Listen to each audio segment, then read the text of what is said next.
আজকে হুঁশিয়ার করে দিচ্ছি। আবারও কেউ কেউ কোথাও কোথাও থেকে ভয় দেখানোর চেষ্টা করছেন, পরিবারটাকে, বাঙালিকে ভয় দেখানোর চেষ্টা করছেন। বিজেপি শাসিত রাজ্যের কোনো পুলিশ, এখানকার বিজেপিরা কেউ যদি কোনো ধরনের চেষ্টা করে বাঙালিদের গায়ে একটা হাত দেবার, পুরো হাতটাকে কেটে নামিয়ে দিব আমরা। এটা প্রতিজ্ঞাবদ্ধ হয়েছে মালদার সমস্ত সাধারণ মানুষ, বাঙালি মানুষেরা।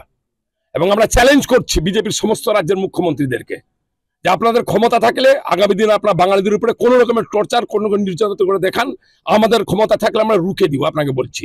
আপনারা অন ক্যামেরা, আমরা প্রধানমন্ত্রী এবং প্রধানমন্ত্রীর সমস্ত মুখ্যমন্ত্রী, বিজেপি শাসিত রাজ্যের সমস্ত মুখ্যমন্ত্রী এবং আমাদের এখানে যে বাস করা ধাপাবাদ চিটিংবাজ বিজেপির নেতারা আছে রাজ্যে এবং এলাকায়, তাদেরকে আমরা চ্যালেঞ্জ করছি যে পরে যদি ক্ষমতা থাকে বাঙালিদের গায়ে একটা হাত দিয়ে দেখাক। বাঙালিদের গায়ে হাত দেওয়ার চেষ্টা করলে হাত কেটে নেওয়া হবে, এমনই হুঁশিয়ারি দিলেন মালদা জেলা তৃণমূলের সভাপতি আব্দুর রহিম বক্সি। বিজেপি শাসিত রাজ্যের পুলিশ বা এ রাজ্যের বিজেপি সদস্য তারা যদি বাঙালিদের গায়ে হাত দেওয়ার চেষ্টা করে তাহলে হাত কেটে ফেলা হবে, এমনই হুঁশিয়ারি মালদা জেলা তৃণমূলের সভাপতি। পরের বছর তৃণমূল দলটাই থাকবে না, ওর নম্বর কমে গেছে, নম্বর বাড়াতে এসব বলছেন। পাল্টা জবাব বিজেপি। বিরোধী দলনেতা এলাকার এমপি এমএলএর হাত কেটে নিব, পা কেটে নিব, বাড়ি ভাঙচুর করব, গাছে বেঁধে রাখবো। আমার মনে হয় যে ওনার নাম্বারিং আস্তে আস্তে কমছে মালদা জেলাতে। এই নাম্বারিং কমার জন্য যিনি এই সব কথাবার্তা বলছেন এবং 2026-এর পরে তৃণমূল কংগ্রেস দলটাই থাকবে না এবং না থাকার জন্য এই জাতীয় লোককে পরবর্তীতে লোকে তো এইসব করবে, যেটা উনি মঞ্চে দাঁড়িয়ে বলছেন, হাত কাটা, পা কাটা, গাছে বেঁধে রাখা। সেই জন্য ওনাকে যেন পরে কেউ গায়ে হাত দেয় কিংবা গাছে বাঁধে, সেই জন্য তিনি একটু জোরে জোরে এইসব কথা বলছেন।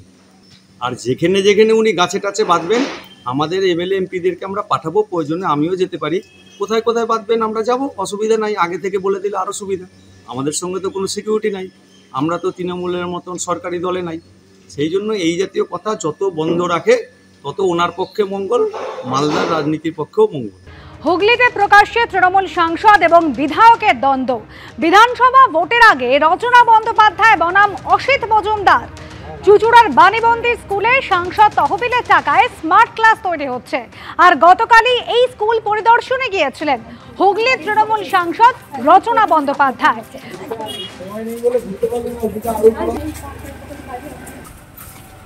ভবিষ্যতে ম্যাডাম আমাদের প্রতিটা প্রোগ্রামে কিন্তু আপনাকে 5 মিনিটের জন্য আমরা ঠিক আছে, এরা খুব উল্লসিত।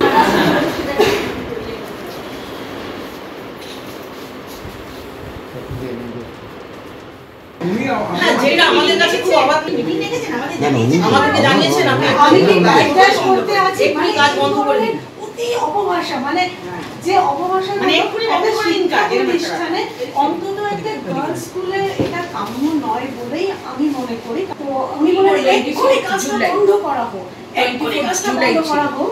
কে কাজ করতে বলেছে, কারোর অনুমতি নিয়ে কাজ হচ্ছে, ঠিক আমি জানলাম না কেন। হ্যাঁ, আমার বক্তব্য যে আপনি এবং স্যার তো একই জায়গার, মানে আমাদের জনপ্রতিনিধি এবং দলগতভাবেও একই জায়গার প্রতিনিধি। বড় কথা যে আমরা যে কাজটা করছি এটা হচ্ছে স্টুডেন্টসদের জন্য কাজ করছি, একটা স্কুলের জন্য কাজ করছি, ছাত্রছাত্রীদের জন্য কাজ করছি, নিজেদের জন্য কিছু করছি না। একদম আসে নিয়ে আমরা তো বাড়ি চলে যাবো না। আমিও সেদিন স্কুলের উন্নতি হবে, স্কুলের বাচ্চারা উপকৃত হবে। তো উনি সেরকম যখন চিৎকার করলেন তখন আপনারা কি বললেন? না, ওনার সমস্ত কিছু বলা হলো, কখন উনি মিনিট 15 এভাবে বললেন আমাদের, আমরা তখন কোনো কথা বলা স্কুল চলছে তার মধ্যে। হ্যাঁ, এবার তারপরে উনি থামার পরে আমি একটা কথা বললাম, আপনার একটা কাজ বলে এটা জানা যে সঠিক তথ্য জেনে কাউকে দোষারোপ করা, কারণ এই কাজটা কোনো জায়গায় বাণীমন্দির এর পার্সোনাল কাজ নয়, প্রীতি বন্দ্যোপাধ্যায়ের পার্সোনাল কাজ নয়, এটা সম্পূর্ণ একটা জনস্বার্থের কাজ, যার মানে ভোক্তা মানে ওনার বক্তব্য কে টেন্ডার ডেকেছে উনি কেন জানেন না, টেন্ডারের কাগজ কি আছে। ব্যাপারটা হচ্ছে আমি তো টেন্ডার ডাকিনি, আপনি তাকে পাঠিয়েছেন, তিনি আমাকে কাগজ দিয়েছেন, কি কি আমার কাজ হবে আমি দেখেছি, সিগনেচার করে দিয়েছি। দুর্ভাগ্যজনক যে আমরা একটা ভালো কাজ করতে চাইছি সেখানে বিধায়কের এইরকম ভাবে হস্তক্ষেপের বন্ধ করে দেওয়ার ইচ্ছা, এবং তার স্কুলের প্রতি কোনো ভালোবাসা নেই, মহিলাদের প্রতি কোনো শ্রদ্ধা নেই, স্টুডেন্টসদের জন্য কিছু ভাবছেন না। আজ অব্দি তো নিজে কিছু করেননি, আজ যখন এমপি এসে করছেন তখন সেটা পছন্দ হচ্ছে না।